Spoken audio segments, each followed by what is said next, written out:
볼보 V60 크로스컨트리와 함께 하면서 스칸디나비안 럭셔리라고 하는 그런 것이 있죠. 스칸디나비안 디자인을 정말 제대로 해석을 한 차가 이제 드디어 나온 거 아닌가. 볼보의 안전성에 대한 히스토리. 안전한 건 좋은데 무겁다. 차가 달려줘야 되거든요. 외관이 진화해서 SUV 쪽으로 갔다. 제네시스하고 볼보하고 두 개를 놓고 본다면 전 G60 나온 거 보고 와 큰일 났다. 자기네 기본에 지킬 걸 지켜가면서 조금씩 진화해 나가는 거지. 제품만 덜렁 나왔다고 고급 브랜드는 아니다 이거죠. V60 크로스컨트리 우리 저 김태현 디자인님께서는 다음번 차로도 구매 대상 장박을 넣으셨던데 네. 뒷좌석 승차감 어떠세요? 저는 나쁘지 않아요. 뒷좌석 이 차가 우리나라에선 나오지 않지만 V60 스테이션 웨건보다 크로스컨트리라는 이름을 달면서 지상고가 또 높아졌거든요. 높아졌어요. 74mm 올라갔어요. 네. 뭐 엔지니어만큼 숫자를 잘 아세요? 외우고 왔어요. 아, 외우고 왔어요. 공부를 아주 공부를 하고 와야지. 네. 높아지기 때문에 밑으로 흐르는 그 공기유의 네. 양이 훨씬 많고 그러면 소음이 더 많이 날 수밖에 없어요. 그렇죠. 땅에 완전히 달라붙어서 가는 차보다는 그거를 비교를 한다면 저는 그렇게 나쁘지 않고 승차감도 이게 뭐 프론트 서스펜션은 멀티링크고 뒤에는 리프 멀티링크죠. 리프 앤 멀티링크. 네. 흔히 얘기하는 리플 스프링이 아니고요. 좀 다른 컨셉이에요. 이건. 네. 가로로 되어 있는. 그게 저 뭐 트렁크 스페이스를 넓히는 거라든지 그런 부분에 있어서 유리하지만 승차감이 나쁠 수 있다. 그런데 저는 별로 승차감 나쁜 건 느끼지 못하겠는데요. 그렇죠. 소음은 뭐 조금 들리긴 해요. 그래요? 9인치가 제가 알고 있기로는 컨티넨탈 타이어를 끼는 걸로 알고 있는데 컨티넨탈 승차감 타이어가 별로 안 좋아요. 별로 안 좋고 뭐 18인치가 미쉐린 타이어라고 알고 있는데 그거는 미쉐린 타이어는 워낙 승차감이 좋은 부드럽고. 타이어로 근데 잘 달아요. 미쉐린이 워낙 부드러워서 맞아요. 일장일단이 있어요. 저는 이게 전륜구동이잖아요. 물론 4륜구동이지만 평상시에는 전륜 앞바퀴에 95%의 구동력을 한다고 그러니까 저는 그런 것좀 되게 민감한데 어렸을 때 멀미도 많이 하고 저는 조금 어지러워요. 아, 이게 그러세요? 전륜구동이고 이게 길다 보니까 전륜구동 특유의 그 피시테일 뒤가 좀 떠는 것 같은 거 제가 느끼거든요. 그러니까 후륜구동 차에 뒤에 앉아있을 때하고는 느낌이 많이 달라요. 제가 안락하지가 않아요. 한 대표님은 저 외모와 달리 굉장히 센시티브하신 것 같아요. 저 외모도 그런데 의견은 엇갈리시지만 나름대로 그 정확한 판스프링은 아니지만 멀티링크랑 결합한 후륜 서스펜션의 승차감이 우리 김태환 디자이너님 생각보다 괜찮았다. 뭐 그런 평가이신 것 같고. 후륜 구동이 승차감이 좋을 수밖에 없죠. 근데 최근에 이제 볼보가 또 각광받는 게 2000년대 초중반에 아우디가 그 실내 인테리어가 가장 그 프리미엄 3사 중에 독일 3사 중에 돋보였잖아요. 최근에 이제 이 볼보가 또 이 실내 인테리어 가지고 굉장히 홍보도 많이 할 뿐 아니라 평판도 좋은데 뭐 당장 앞에만 봐도 버튼도 몇 개 없고 굉장히 깔끔하고 통일된 느낌도 주고 소재도 이게 실제 스웨덴에서 나무라고 그러더라고요. 이런 인테리어 쪽에서 고급감으로 굉장히 승부를 많이 하는데 물론 보풀이 제거기 같은 것도 달려 있지만 인테리어 쪽으로 한번 얘기를 한번 해주시죠. 저는 인테리어 먼저 얘기하시죠. 아 싫어요. 이따가 상품 기획에 대해서 찍어서 얘기하죠. 인테리어 전체의 이 심플함, 네, 어. 정말 인테리어에 버튼이 많고 뭐가 스위치가 많이 달려 있으면 처음에는 뭐가 많이 있어 보이거든요. 그런데 조금 타다 보면은 굉장히 실증이 빨리 나요. 역시 이렇게 심플한 디자인을 갈 경우에는 실증이 별로 나지 않고 오래 타고 몇 년, 한 10년, 20년을 타도 완전히 처음에 새로운 느낌은 없더라도 저는 이렇게 아주 중요한 어떤 온도 조절 스위치 하나, 두 개, 그 다음에 나머지는 전부 다 이게 9인치 스크린으로 알고 있는데 그 스크린에다가 다 집어넣은 그런 심플함, 그거는 마음에 들어요. 저 하나 거슬리는 거는 뭐 제가 아까 또 잠깐 말씀드렸지만 이 그 가운데 달려 있는 우퍼, 서브 우퍼라 그러나요? 네, 그 저기 대시보드 위에 달려 있는 대시보드 위에. 저 동그란 저 70년대 전기 면도기. 면도기 같은 거를 저기다 달아놓은 것 같은 거. 아, 저거는 처음에 보고 유럽에서는 저런 면도기가 많이 없었죠. 전 예쁜데요? 저는 저거 보고 저거 휴대용 면도기를 저기다 달고 아침에 출근할 때 해야 되나? 아니면 거기 무슨 너무 심심해서 디자인 목적을 하나 얹어놓은 것 같은데요. 역시 심플하고 예뻐라고 하는 거는 이 리어뷰 미러 있죠. 백미러라 그러죠. 네. 저 미러에 테두리가 거의 없잖아요. 네. 아, 그렇네. 이거 아주 날씬하고 베젤이 없는 네. 스마트폰 번호 도 같네. 깔끔한 그런 디자인. 데는 미처 못 봤네 그거. 깔끔한 디자인. 또 네. 하지 그 앞에 윈실드에 앞 유리창 옆에 그 플라스틱으로 나온 조그만 클립 같이 생긴 거. 아파트 주차권 같은 거 네. 띄우는데 저것도 배려인 것 같아요. 다른 볼보차 차는 그걸 양면 테이프로 해가지고 갖다 붙여야 되는데 네. 볼보는 항상 저기 있어요. 항상 있어요. 네, 그래서 그 자기 전화번호나 아파트 무슨 들어갈 때 그 아이디어네. 카드를 배려네 배려. 끼워 놓을 수 있는 그런 거. 이거 어떠세요? 파노라믹 선루프. 좋아요 파노라믹 선루프. 네. 전체적인 이 심한, 특히 이 볼보의 최근에 이런 소재감, 네. 고급스러운 소재다. 원목을 그대로 쓰는 과감한 도전 같은 것들이 아주 소비자들이 굉장히 평판이 좋더라고요. 소재나 이런 부분에 대해서 어떻게 보세요? 컬러라든지 시트 컬러라든지 이렇게 좋은 컬러를 개발을 했는데 한국 소비자들은 이 중고차 가격 때문에 다 검은색 시트로 한다는 아쉬운 소식이지만 이게 사실 자동차 회사에서는 이렇게 옅은 색깔의 가죽이나 패브릭을 쓸 때 테스트를 이미 다 하거든요.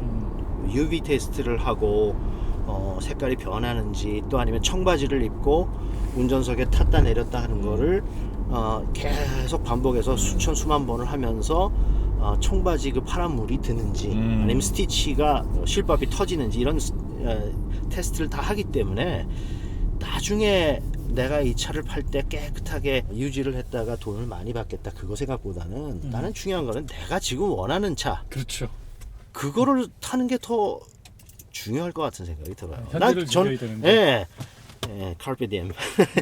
나는 이거보다도 더 하얀색 씰 있죠. 인테리어. 저는 그게 더 마음에 들어요. 사실. 아이보리 컬러 같은. 가라앉은 아이보리 회색 같은 아주 옅은 회색 같은. 있더라고요. 맞아. 청소하기 그렇고 뭐 이게 때 타면 좀 더러워 불결해 보이니까 이게 기본적인 검은색이나 회색을 많이 또 선호하죠.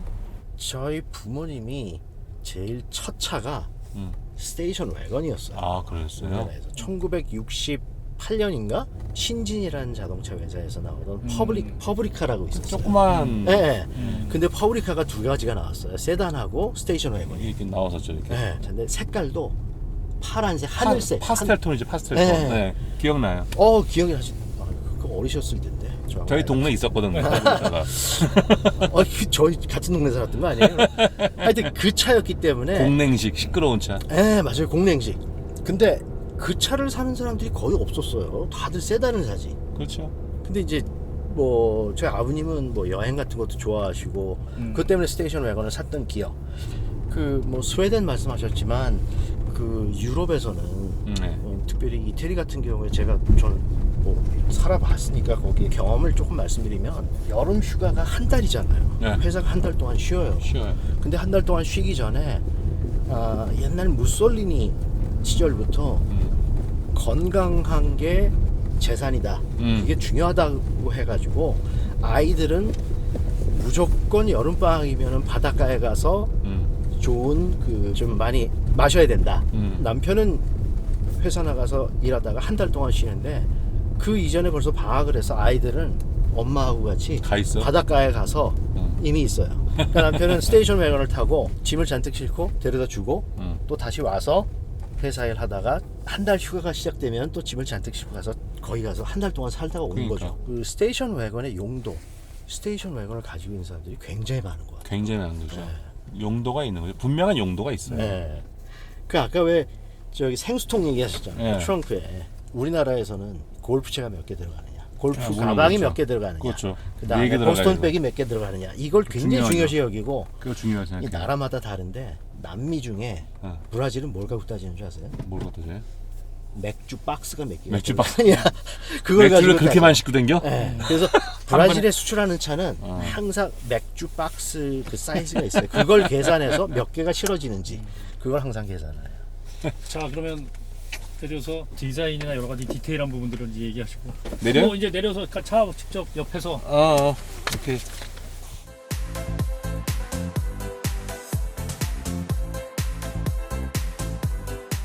김 대표님 특히 볼보 지금 치프 디자이너하고도 여러 가지 친분 관계가 있으신데 뭐 간단히 설명 좀 해주시죠. 토마스 잉글라스라고 제가 영국에서 공부할 때 제 1년 후배였어요. 그래가지고 참 성격도 좋고 그다음에 디자인 실력으로 봤었을 때 제 후배 중에 가장 실력이 뛰어났던 친구 중에 한 명이었고 이 차를 보면은 저는 그런 느낌이 들어요. 막 화장을 하거나 치장을 하기보다는 진짜 순수한 원래 가지고 있는 아름다운 잘생긴 형태 사람 같은 이 선이라든지 면이 많이 기교를 부리지 않았거든요. 아주 심플하죠. 그릴 같은 경우에는 볼보의 그 오리지널 많이 이것도 막 그냥 이리 갔다 저리 갔다 변하지 않지만 항상 거의 그대로, 하지만 디테일에서 조금씩 진화하는 그런 느낌. 이 아이언 그릴이 이게 고대 그 철 FE의 그 문자였더라고요. 뭐가요? 이 아이언 그릴이 요 마크가 마크가 이게 그 화학기호 FE의 FE, 철. 고대에 쓰던 스웨덴이 철 강국이어서 아. 얘네들이 엄청난 철 강국이었잖아요. 그래서 아이언의 고대 화학기호 갖다가 썼다고 그러더라고요. 그건 몰랐는데. 네. 뭐 토로의 망치라고 얘기하는 이 디엘로, 그다음에 여기 V90하고 조금 안에는 같지만 이 겉에 이 커팅 라인이 조금 다른. 이게 조금 더 저는 아기자기하고 좀 잘 처리가 된 것 같아요. 여기에서 재밌는 게 하나 있어요. 제가 아까 토마스 잉글라스라는 제 후배 얘기했잖아요. 근데 그 친구의 디자인이라는 걸 제가 딱 보고 토마스 디자인이구나 하는 걸 느낀 게, 여기 그 후기에 보면은 이 캐릭터가 캐릭터 오면서 라인이요. 이 캐릭터 라인이 오면서 보통 차들이 앞에서 사라지는데 이 라인이 오면서 옆으로 살짝 돌아가고 여기는 살짝 네거티브한 섹션이 들어가는, 이게 토마스가 잘 쓰는 그런 디자인 디테일인데, 볼보 이전에 그 복스와겐 그룹 썼죠. 그 스코다에 있었을 때 스코다에서 했던 차 중에 도 요 똑같은 캐릭터를 쓴 게 있어요. 사실 이 뒤에 테일 램프가 그렇게 썩 마음에 들진 않는데, 앞에가 토로에 망치면 뒤는 뭐지? 또 오늘 아침에 생각을 해보니까 뒤는 낫, 토르의 낫이야? 꼼이 낫. 낫. 이거는 낫 같아. 네, 그런 느낌이 좀 들어요. 근데 디테일은 신경을 역시 많이 쓰긴 했어요. 예를 들면 여기 뒤에 이게 리플렉터가 있잖아요. 리플렉터가 있는데 테두리를 보면 위쪽에 들어가는 그 범퍼에 그 레디어스라 그러죠. 레디어스는 굉장히 작은 레디어스로 가면서 밑에서는 조금 두꺼운 레디어스로 가는 둥글게. 조금 더 큰 레디어스로 가고, 그리고 끝에 오면서 이 레디어스가 그대로 똑같이 가는 게 아니라 가면서 점점 퍼져서 연결되는 것 같아요. 이런 디테일들은 보통 사람들이 이거 뭐가 달라라고 하지만 이런 부분들이 여러 개가 쌓이면 전체적으로 디자인이 굉장히 고급스러운데 신경을 많이 썼는데 차가 좋아 보이는데 라는 느낌을 갖는 게 사실 이런 부분들이거든요. 이유는 모르겠지만 왠지 고급스러워 보여 할 때는 그런 소소한 것들이 그렇죠. 모여있는 물리적인 이유가 있다는 거죠. 네, 지금. 네, 네. 전 지금 아까 보면서 참 멋있다는 생각이 이거예요. 요 캐릭터 라인. 앞에서부터 계속 왔잖아요, 이게. 네. 여기서 계속 이어지는 거예요. 그래서 여기서 여기까지 가요. 한 번을 돌아, 이게. 난 이게 아까부터 참 좋아 보이는 거예요. 이게 옆에 딱 볼륨감도 주면서 저게 재밌어요. 심심하지 않고. 잘 보셨습니다. 잘 봐요, 전. 뭐 저기 서당계 3년이면 투어를 한다더니 저랑 몇 번 타보시면서 그러니까. 이 캐릭터 이것도 정말 디테일 살짝 재밌잖아요. 작은 디테일이지만 이 위에 루프가 무겁지 않게 네. 날씬하게 느껴질 수 있게 만드는 그런 살짝 들어가는 캐릭터. 그런 것도 그러니까 크롬은 거의 두르지 않았잖아요. 네. V60도 그렇고 V90도 그렇고 그 옆에 유리가 들어가는 부분, 이걸 DLO라 그러거든요. Daylight Opening이라 그러는데 이 주변에 사실 소나타 쿱도 다 크롬을 집어넣어요. 그러면 지금 네. 캐릭터 주기 위해서. 네. 그런데 저는 차들 중에서 중간에 뒤에는 크롬인데 앞에는 블랙인 차를 보고 저거 퀄리티가 나빠서 크롬이 떨어져 나갔나? 했더니 가서 직접 차를 가서 봤더니 거기에 까만 테이프가 붙어있던 걸 아직도 띄지도 않고 다니는 사람들이 있다. 그러니까 그거에 대한 거를 그런 멋을 잘 못 느끼는지 뭐 바빠서 그랬는지는 모르지만 근데 이 차는 V90, V60 전부 다 크롬이 디엘로에 전혀 없는데 그래도 멋있어 보입니다.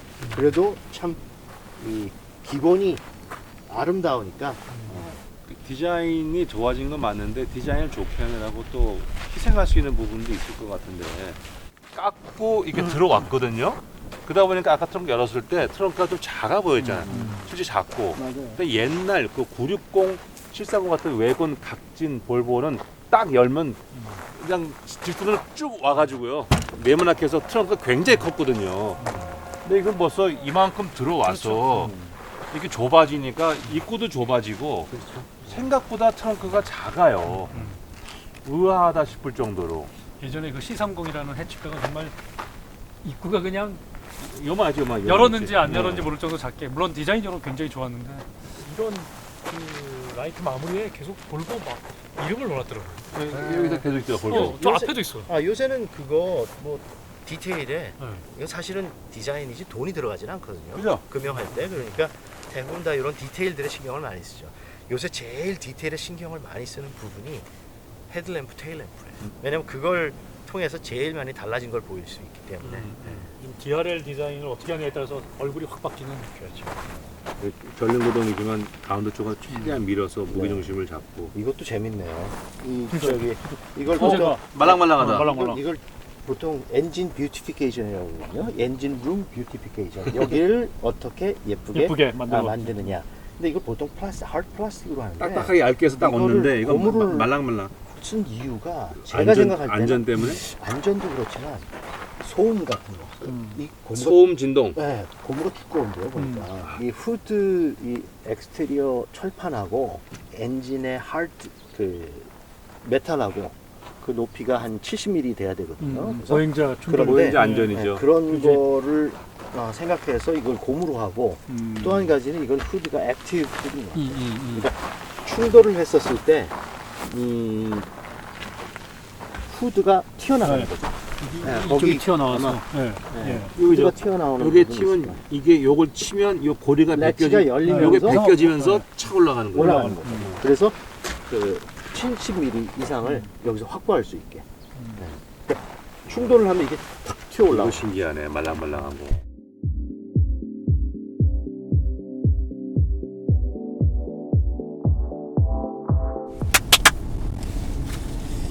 난 높이도 딱 좋은데 SUV처럼 너무 높지 않고 제가 일부러 지나가면서 맨홀 있는 부분을 왼쪽 바퀴나 오른쪽 바퀴를 맨홀 있는 부분 지나가거든요. 네, 여기도 있네. 럼프도 있지만 느낌 나쁘지 않은데.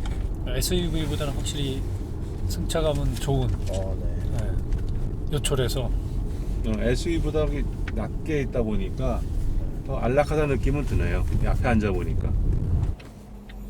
지금 어디 가시죠. 근데 제가 운전하라고요? 뭐 계속 하셔도 좋고 아니면 소리를 죽여야 돼. 거기 있는 음소거. 예. 음소거. 안전 중요한데. 볼보의 역사는 정말 험난한 역사였는데요. 스웨덴 인구가 1000만 명에서 1200만 명 정도밖에 안 되는 협소한 내수 시장 때문에 결국은 수출이 안 되면은 어려워지는. 그래서 흑자를 낸 적이 별로 없더라고요. 볼보의 역사를 보면은. 주인도 여러 번 바뀌었고 드디어 2010년 획기적인 전기를 만났죠. 중국 지리자동차, 당시 변방의 자동차였던 지리자동차가 헐값 얘기도 나왔지만 18억 달러, 약 2조 원에 인수를 했습니다. 결국 지금 현재 주인은 중국의 지리자동차인데요. 볼보를 인수한 이후에 지리자동차는 쑥쑥 컸고요. 저희가 타고 있는 크로스컨트리는 일단 스웨덴 생산이지만 현재 S90 플래그십 세단은 중국에서 생산을 하고 있죠. 지리자동차가 인수한 볼보의 시대에 대해서 한번 이야기를 나눠보도록 하겠습니다. 볼보가 그 스웨덴의 사브도 마찬가지인데 스웨덴 내수 중심으로 가다가 내수가 크지도 않았지만 세계 시장에 나온 게 2차 대전 이후부터 나오기 시작했거든요. 근데 역시 그 규모의 경제를 달성하지 못해갖고 초기에 좋은 몇 가지 기술을 앞서갔지만 사우도 항공기 기술을 갖고 들어오고 했지만 결국에는 이제 여러 번 주인이 바뀌는 운명을 겪었고 사브는 결국은 지금 없어지게 됐고요. 볼보는 사실 99년에 포드가 7조 원을 주고서 그때 포드가 고급차를 키운다고 그래서 인수했다가 결국은 실패하고 2010년에 지리에 2조에 넘겼죠. 지리 입장에서는 좀 싸게 인수했다고 볼 수도 있지만 사실 지리도 2조에 인수한 다음에 그 얘기 들어보면 그 다음에 계속 투자가 연간 2조 이상 들어갔다 그래요. 공장 시설 업데이트하고 신모델 개발해야 되고 신기술 개발 그런 게 있어서 지리가 인수한 다음에 잘 된 걸 보면 사실 90년대부터 해갖고 자동차업계에서 M&A가 굉장히 활발했었는데 프리미엄 브랜드와 대중 브랜드 간의 관계 사이에 M&A는 거의 다 실패를 했어요. BMW가 로벌 인수했다가 실패했고, 포드가 볼보 인수했다가 실패했고, 메세데스 벤츠가 크라이슬러 인수했다가 실패하고, 거기 예외가 딱 두 가지. 타타가 인수한 제기어 랜드로버와 지리가 인수한 볼보. 볼보나 제기어 랜드로버가 인수 후에 성공할 수 있었던 그 근본적인 요인이 두 가지가 있는 것 같은데, 실제 인수한 측에서 경영에 간섭을 하지 않고 경영의 독립성을 보장했다는 거거든요. 볼보도 이제 지리가 인수한 다음에 지리의 그 리슈프 회장이 와서 이 사람은 영어도 못하는데 이사회에 와서 딱 그랬다는 거거든요. 우리 안에 호랑이를 집어넣지 않겠다. 그래서 기존 경영진을 그대로 가져가고 물론 또 나중에 좋은 CEO도 스카우트 했지만 지리 쪽에서는 경영진 아무도 안 보내고 이사회 의장하고 한 명 정도만 해서 보고만 받는 걸로 하고 일체 간섭을 안 하고 니네가 알아서 해봐라. 너희 난 존경한다. 물론 그렇게 돈만 대주고 그 볼보가 자기가 오퍼레이션에서 벌은 돈을 다 배당으로 넘기지도 않고 계속 재투자하고 또 돈 받아 투자하면서 그래서 그 7, 8년 오다 보니까 이렇게 성공을 한 거거든요. 제기어 랜드로버도 얘기 들어보면 똑같더라고요. 타타그룹에서 간섭을 안 하고 계속 돈을 주면서 거기도 주주들이 있으니까 돈이 계속 2조, 3조 들어가는데 퍼포먼스가 안 나오니까 얼마나 시끄러웠겠어요. 그걸 리슈프 회장이나 그 타타 회장이 다 막아준 거죠. 좀 기다려보자. 그래서 결국은 이렇게 성공을 하게 된 거죠.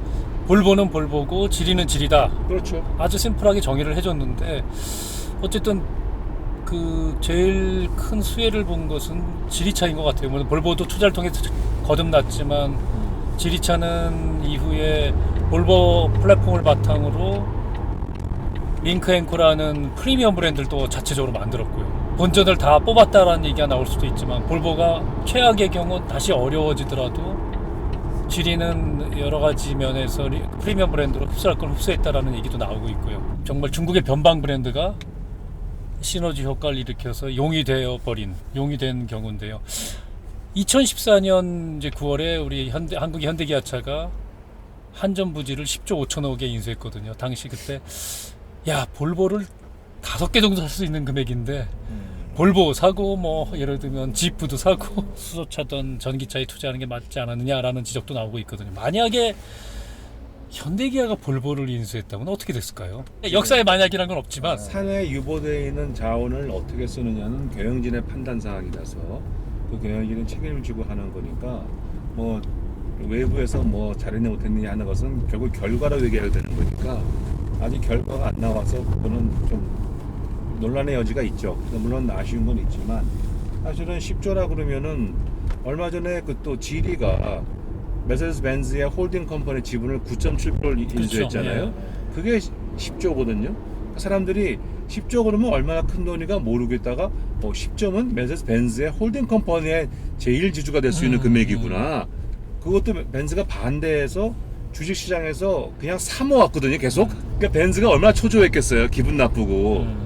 그러나 자본주의 사회에서 살 수 없는 거죠. 10조가 굉장히 큰 돈이구나 라는 생각하게 되는데 단순히 인수만 끝나는 것이 아니라 인수 이후 아까 말씀드린 것처럼 추가적으로 계속 2조, 3조 돈이 들어가야 되는 거거든요.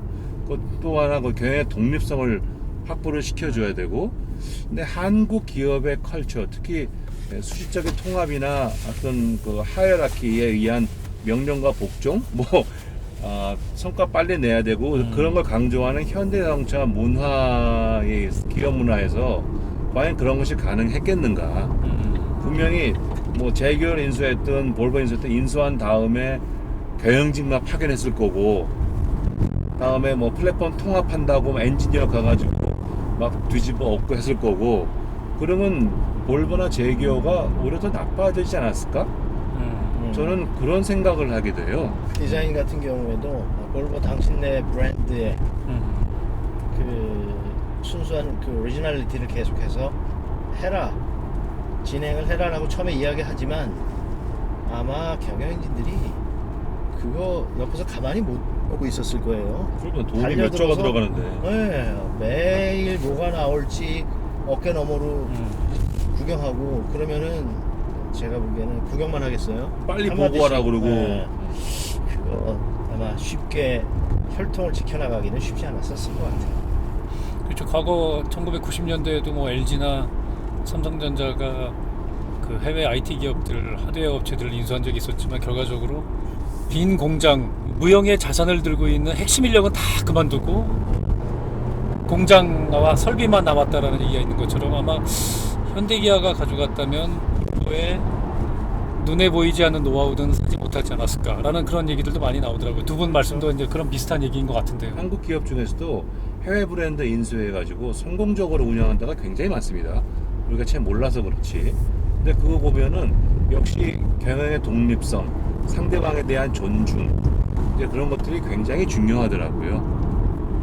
어떻게 보면 이제 가장 큰 경쟁 상대인 중국 자동차 업체가 호랑이가 되어버린 꼴인데요. 형태로는 저희가 그러면서 이 볼보가 중국이라는 기업에서 정말 제대로 독립해서 앞으로도 쭉 갈 수 있을지 그런 점은 눈여겨봐야 할 것 같습니다. 운전해보니까 이거 사야 되겠다라는 적당히 생각이 부드러운. 들었는데? 편안하죠. 네, 편안하고 아까 가속하시는데 가속력도 좋고 가속할 때 시끄럽지 않더라고. 네. 이 볼보 엔진이 효율성은 떨어지지만 가속력은 진짜 좋아요. 가속감 좋고. 토크가 한 35 아까 그랬잖아요. 나오니까. 스웨덴 차라서 순간 추월 가속이 중요하다고. 부드러운 승차감은 진짜 볼보의 특징인 것 같아요. 그리고 나름대로 핸들링도 괜찮고. 이렇게 아파트를 이렇게 줘. 아니 그쵸? 지금 운전해보면 해볼수록 괜찮은데. 가시다가 파일럿 어시스트도 한번. 그게 뭔데? 네, 자유- 볼보 반자율 반자율 주행. 아 반자율 주행. 나 좀 아직 겁이 나. 그냥 그런 거 아니야. 나는 파일럿- 그런 거 레이트 어댑터야. 그 파킹인가? 그것도 한번